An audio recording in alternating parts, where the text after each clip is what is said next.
এখানে road traffic accident বেশি, তারপরেও বিভিন্ন উপায়ে আমরা দেখেছি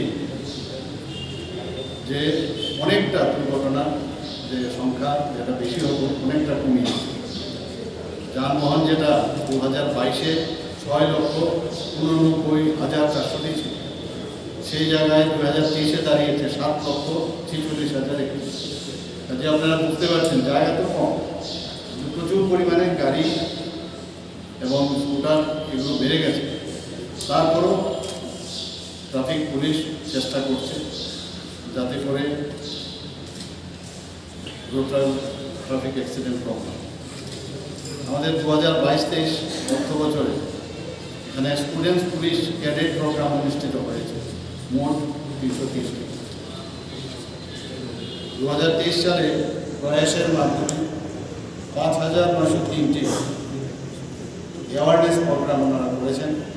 এছাড়াও আজাদিকা, অমৃত মহোৎসব, অমৃতসর পুলিশ এবং টিএসআর জওয়ানদের রান ফর ইউনিটি, স্বচ্ছ ভারত অভিযান, ফুটবল, ভলিবল টুর্নামেন্ট, স্বাস্থ্য শিবির ইত্যাদির আয়োজন করা।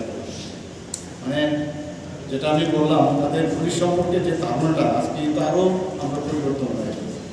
এই ধরনের খেলাধুলার মাধ্যমে, অ্যাওয়ারনেসের মাধ্যমে মানুষের জনগণের খুব কাছে ওনারা থাকেন।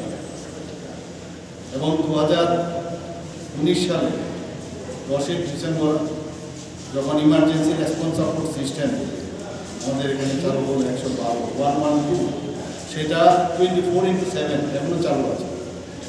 এতে আগে 2022 সালে মানে রেসপন্স যেটা হয় 10.51 মিনিট রেসপন্স, আর এবার এটা 2023 সালে 9.39 মিনিটের মধ্যে সেই রেসপন্সটা চলে আসছে।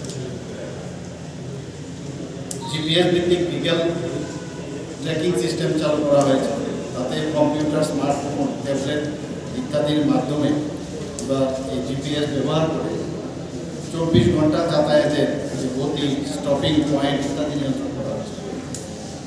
আমাদের ক্রাইম ব্রাঞ্চের ক্রিমিনাল গ্রুপ, সিন্ডিকেট, দমন সহ বিভিন্ন ধরনের যে অপরাধ